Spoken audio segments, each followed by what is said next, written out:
Hey everyone, welcome to biology eighties. NEET 2027 preparation करते हुए दिसंबर and deadline रखिएगा बच्चों कि बाय 31 दिसंबर 2026 आपका नीट 2027 का सिलेबस कंप्लीट हो जाना चाहिए, ताकि जनवरी, फरवरी, मार्च आप लोग रिवीजन पर फोकस कर सके और अप्रैल मंथ आप लोग मॉक टेस्ट देने पर फोकस कर सके।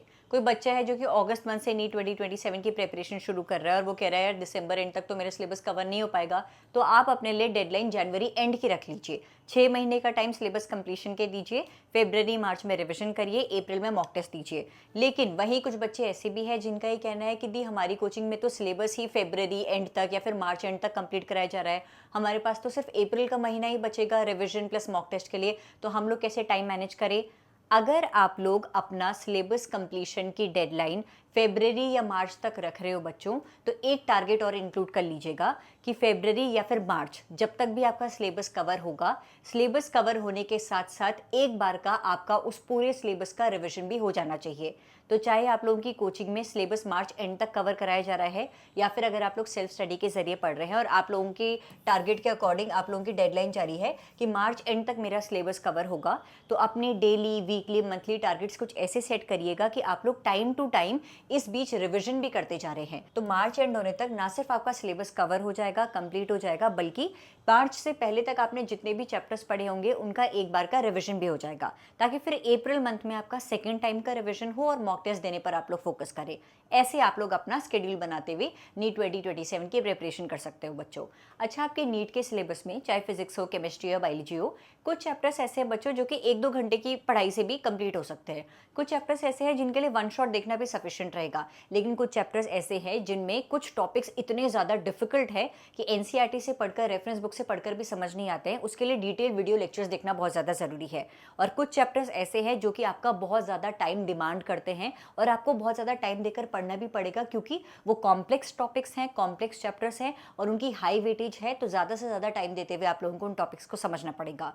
इन सभी टॉपिक्स या चैप्टर्स के बारे में जानने के लिए आप लोगों को पता होना चाहिए कि पिछले 5-6 सालों से नीट में फिजिक्स, केमिस्ट्री, बायोलॉजी में किस चैप्टर से कितने क्वेश्चंस पूछे गए हैं, ताकि आप लोगों को अंदाजा लग सके कि जो भी चैप्टर्स में पढ़ने की सोच रहा हूँ वो पर्टिकुलर चैप्टर नीट को ध्यान में रखते हुए बहुत ज़्यादा इंपॉर्टेंट है या फिर नहीं है। उस पर्टिकुलर चैप्टर को पढ़ने के लिए मुझे बहुत ज़्यादा टाइम इन्वेस्ट करना चाहिए या फिर नहीं करना चाहिए, इसका भी आप लोगों को आइडिया होना चाहिए।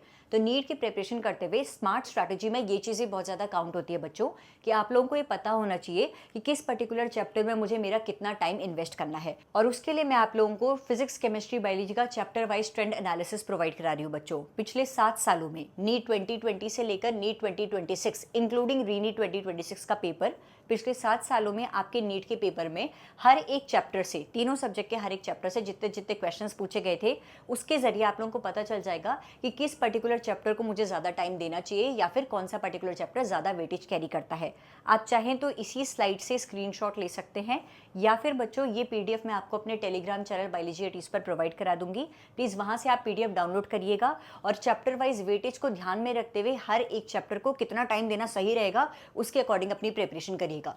जैसे कि बच्चों द लिविंग वर्ल्ड चैप्टर की अगर मैं बात करूं, ये चैप्टर मुश्किल से 2-2.5 घंटे में कंप्लीट होने वाला चैप्टर है। तो अगर आप लोग अपने डेली टारगेट में सिर्फ द लिविंग वर्ल्ड इंक्लूड कर रहे हो कि आज तो मैं बायो पढ़ूंगा और बायो का भी सिर्फ ये चैप्टर पढ़ूंगा, तो तुमने पूरा पूरा दिन कहीं ना कहीं बर्बाद कर दिया, क्योंकि ये चैप्टर पूरा दिन लगाने वाला चैप्टर तो है ही नहीं। तो द लिविंग वर्ल्ड बायोलॉजी का एक ऐसा चैप्टर है 2 से 3 घंटे में कवर हो जाता है, लो वेटेज कैरी करता है। तो एनसीईआरटी से रीड करो, वन शॉट वीडियोस देखो, प्रीवियस 10 ईयर क्वेश्चंस करो, एक दिन में पूरा चैप्टर तुम्हारा इजीली कवर हो जाएगा। लेकिन कुछ चैप्टर्स ऐसे हैं जो कि तुम्हारा बहुत ज्यादा टाइम मांगते हैं और बहुत ज्यादा वेटेज कैरी करते हैं।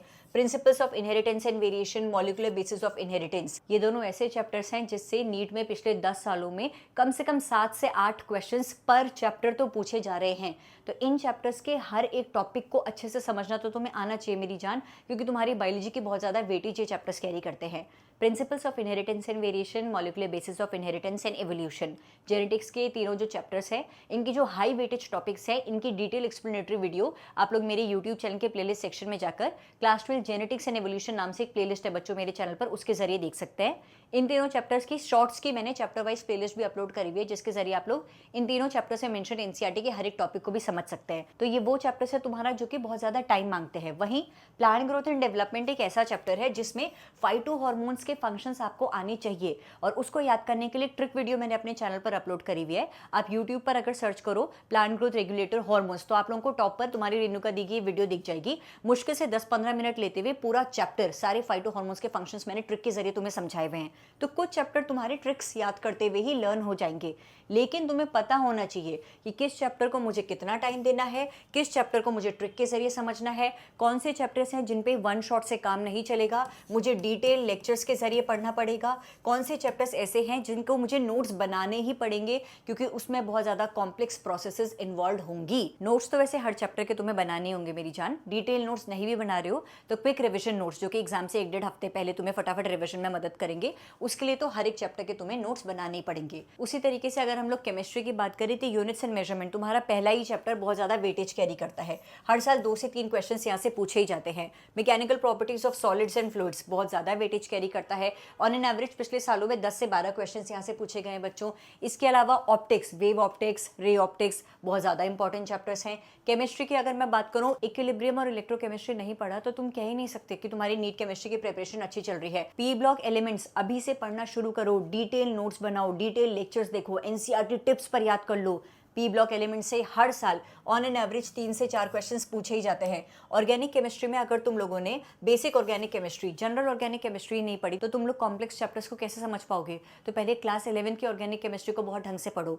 कई बार बच्चों को 11th की ऑर्गेनिक की बुक पढ़कर समझ ही नहीं आता है, तो तुम पहले 9-10th की जो ऑर्गेनिक केमिस्ट्री का तुम्हारा इंट्रोडक्शन था कि होता क्या है, आईयूपैक नेम क्या होता है, बेसिक्स क्लियर करो ऑर्गेनिक पढ़ने के लिए। पहले तुम्हें ध्यान से बेसिक्स को क्लियर करते हुए, फाउंडेशन को स्ट्रॉन्ग करते हुए पढ़ना पड़ेगा मेरी जान। तुम्हारा फोकस इस पे नहीं जाना चाहिए कि मुझे सिलेबस कवर करने के पीछे भागना है।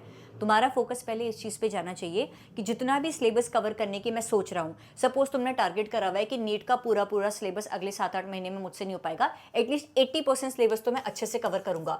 तो वो 80% सिलेबस ऐसे कवर करना कि वहाँ से कैसे भी टाइप का कितना भी कॉम्प्लेक्स क्वेश्चन क्यों ना बनकर आए, तुम सॉल्व कर जाओगे। इतनी स्ट्रॉन्ग अपनी प्रिपरेशन रखिएगा। ये चैप्टर वाइज ट्रेंड एनालिसिस की पीडीएफ मेरे टेलीग्राम चैनल बायोलॉजी एट से आप लोग completely free of cost download कर सकते हो। बायोलॉजी के अगर आप लोगों को chapter wise, unit wise, full syllabus mock test की पीडीएफ चाहिए तो वो भी आपको मेरे टेलीग्राम चैनल बायोलॉजी एट पर मिल जाएगी बच्चों। मेरे टेलीग्राम चैनल का लिंक इस वीडियो के डिस्क्रिप्शन में है, ज्वाइन करिए और बायोलॉजी के ढेर सारे क्वेश्चन बैंक्स डाउनलोड करिए और इस पीडीएफ को डाउनलोड करते हुए एक अपने लिए चार्ट बना दीजिएगा कि आप लोगों को पहले कौन से चैप्टर्स कवर करने हैं। हाई वेटेज चैप्टर्स आप किस मंथ में कवर करने की सोच रहे हो। मेरे हिसाब से आप लोगों का ना जो वीकली टारगेट होना चाहिए वो ऐसा होना चाहिए हर एक सब्जेक्ट का। जैसे फिजिक्स के लिए आप लोग कह रहे हो 2 tough chapters plus 1 easy chapter, उसी तरीके से केमिस्ट्री में कर लो 1 tough chapter and 2 easy chapters. Bio में तुम कर लो 2 टफ चैप्टर्स 1 ईजी चैप्टर। एक हफ्ते का ऐसा शेड्यूल बना दिया, अगले हफ्ते उसको चेंज कर दो, फिजिक्स के 2 ईजी कर दो, 1 टफ कर दो, केमिस्ट्री के 1 ईजी कर दो, 2 टफ कर दो। इस तरीके से हर वीक का प्लानर बनाते हुए प्रिपरेशन करिएगा बच्चों। मुझे इस वीडियो के कमेंट सेक्शन में प्लीज़ ऑनेस्टली बताइए, एट प्रेजेंट मैं इस वीडियो को मिड अगस्त में अपलोड कर रही हूँ, मुझे बताओ एट प्रेजेंट तुम्हारा नीट फिजिक्स, केमिस्ट्री, बायोलॉजी का लगभग कितना परसेंट सिलेबस अभी तक कवर हो गया है? 10%, 20%, कितने चैप्टर्स हो गए हैं कंप्लीट? ये बताओ मुझे फटाफट। Mention it in the comment section of this video. कितने चैप्टर्स तुमने फिजिक्स, केमिस्ट्री, बायोलॉजी के अभी तक स्ट्रॉन्ग कर लिए हैं कि उससे अगर मैं कल तुम्हारा नीट का पेपर ले लूँ तो तुम्हें ये कॉन्फिडेंस है कि मेरे फुल नंबर आ जाएंगे। Mention it in the comment section of this video. Physics, chemistry, biology के अभी तक एट प्रेजेंट किन चैप्टर्स को लेकर तुम कॉन्फिडेंट हो कि यहाँ से कुछ भी अगर कल के दिन भी पूछा जाए तो मैं आंसर दे पाऊंगा। Mention it in the comment section और इस पीडीएफ को मेरे टेलीग्राम चैनल से डाउनलोड कर लीजिएगा। Thank you so much for watching this video and stay tuned for upcoming videos बच्चों। Thank you.